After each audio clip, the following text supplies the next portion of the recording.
అందరికీ నమస్తే అండి. ఇదైతే బియ్యం పిండి అండి. రాత్రి నా బియ్యం నానబెట్టి మిల్లు పట్టించాను. ఈరోజైతే పప్పు చెక్కలు చేయాలనుకుంటున్నానండి. మా వారికైతే ఈ పప్పు చెక్కలు చాలా ఇష్టం. మా నాన్నమ్మ పద్ధతిలో మా నాన్నమ్మ అయితే ఇలాగే చేసేదండి. శనగపప్పు నానబెట్టుకున్నానండి. సగ్గుబియ్యం నానబెట్టాను. సగ్గుబియ్యం వేస్తే చాలా బాగుంటాయి, గుల్లగా బాగా వస్తాయండి. జీలకర్ర వేస్తున్నాను. వెన్న తప్పనిసరిగా వేయాలండి. నేను ఇంట్లోనే తయారు చేసుకుంటాను. వెన్న వేస్తాను. రాళ్ళుప్పు నానబెట్టానండి, కరిగిపోతుంది. ఇవన్నీ కలిపేసి అయితే మిక్సీలో వేస్తాను.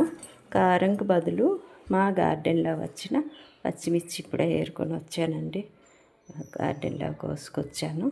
పచ్చిమిర్చి, కరివేపాకు, ఈ పచ్చిమిర్చి కరివేపాకు మిక్సీ వేస్తానండి. తగినవన్నీ కలిపేస్తాను. ఇదిగండి పచ్చిశనగపప్పు నానబెట్టి వేసాను కదా, సగ్గుబియ్యం, జీలకర్ర, వెన్న వేసానండి. పచ్చిమిర్చి కరివేపాకు అయితే పేస్ట్ చేసేసానండి. మీకు కొత్తిమీర ఉన్నా వేసుకోవచ్చు. మా గార్డెన్లో కొత్తిమీర లేదు, అది సరిపోదని ఇది వేస్తున్నాను. కరివేపాకు కూడా రుచిగా బాగానే ఉంటుంది. సరిపడా చూసుకుని, బాగా కారం అండి మా పచ్చిమిర్చి.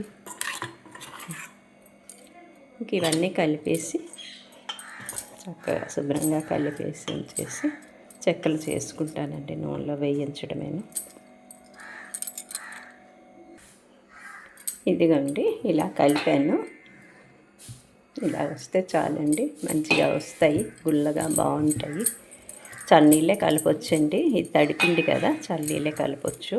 పొడిపిండి అయితే వేడి నీళ్ళు కలుపుకోవాలి.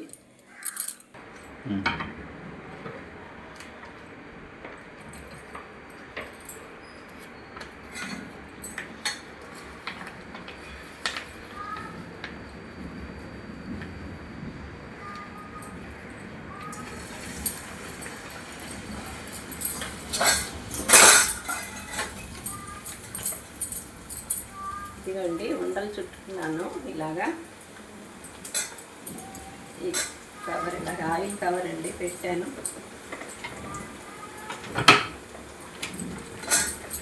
ఇంత అయితే ఈజీగా అయిపోతాయండి. నూనె హైలోనే పెట్టాలండి స్టవ్.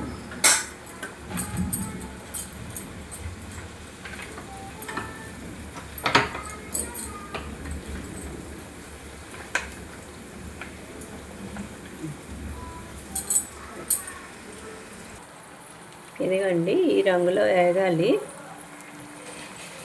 బంగారు రంగులో వేగిస్తే తీసేయొచ్చండి. ఇలాగా